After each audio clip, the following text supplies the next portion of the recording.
যদিহে বেদখল কৰিব পাৰে মুখ্যমন্ত্ৰীৰ পত্নীয়ে সেই মাটি প্ৰথম উচ্ছেদ কৰক। শিলহাকুৰ এই ঘটনাটোত আমি স্তম্ভিত হৈছোঁ, গভীৰ লজ্জা অনুভৱ কৰিছোঁ। অসমৰ ইতিহাসত প্ৰথমবাৰৰ কাৰণে নাৰীয়ে নিজৰ আৱৰণ খুলি প্ৰতিবাদ সাব্যস্ত কৰিব লগা হৈছে।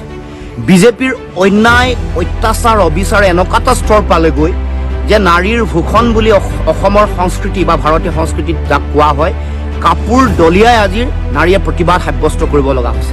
এই ঘটনা মণিপুৰত যেতিয়া ঘটিছিল তেতিয়াও কেন্দ্ৰীয় চৰকাৰৰ স্তৰৰ পৰা তেওঁলোকে যি ধৰণৰ ব্যৱস্থা গ্ৰহণ কৰিব লাগিছিল নকৰিলে। আনকি অসমৰ মুখ্যমন্ত্ৰীও অতি তৰল একেবাৰে সংকীৰ্ণ নিজ মানসিকতাৰ বক্তব্যৰে নাৰীসকলৰ প্ৰতি চূড়ান্ত অপমান কৰিছে।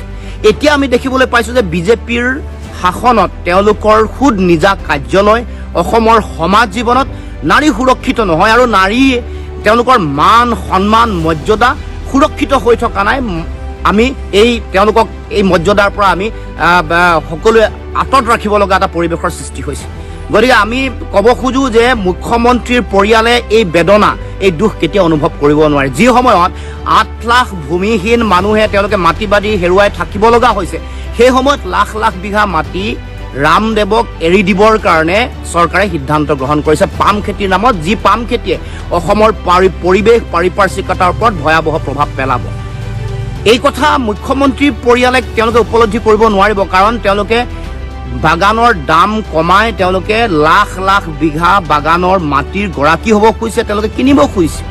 গতিকে মহিলাৰ এই যিটো মৰ্মবেদনা এই দুখ তেওঁলোকে উপলব্ধি কৰিব নোৱাৰিব। গতিকে আমি দাবী জনাব খুজিছোঁ যে যদিহে বেদখল কৰিব পাৰে মুখ্যমন্ত্ৰীৰ পত্নীয়ে সেই মাটি প্ৰথম উচ্ছেদ কৰক। যদিহে তেওঁলোকে ৰামদেৱক লাখ লাখ বিঘা মাটি দিব পাৰে তেতিয়াহ'লে ভূমিহীন মানুহক বা যিসকল খিলঞ্জীয়া মানুহ আছে তেওঁলোকৰ মাটিৰ ব্যৱস্থা কৰক।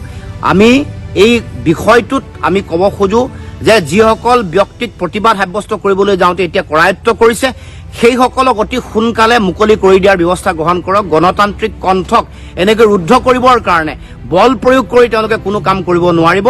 আৰু এই সমগ্ৰ ঘটনাত সমগ্ৰ অসমবাসী ৰাইজৰ আমি অতি লজ্জিত হৈছোঁ আৰু আমি প্ৰচণ্ড দুখেৰে ক'ব খুজিছোঁ যে এয়া বিজেপিয়ে অসমৰ নাৰীসকলৰ প্ৰতি প্ৰচণ্ড অন্যায় কৰিছে আৰু নাৰীসকলে এনেকুৱা এটা পৰ্যায়ত আজি প্ৰতিবাদ কৰিব লগা পৰিৱেশ এটাৰ সৃষ্টি হৈছে।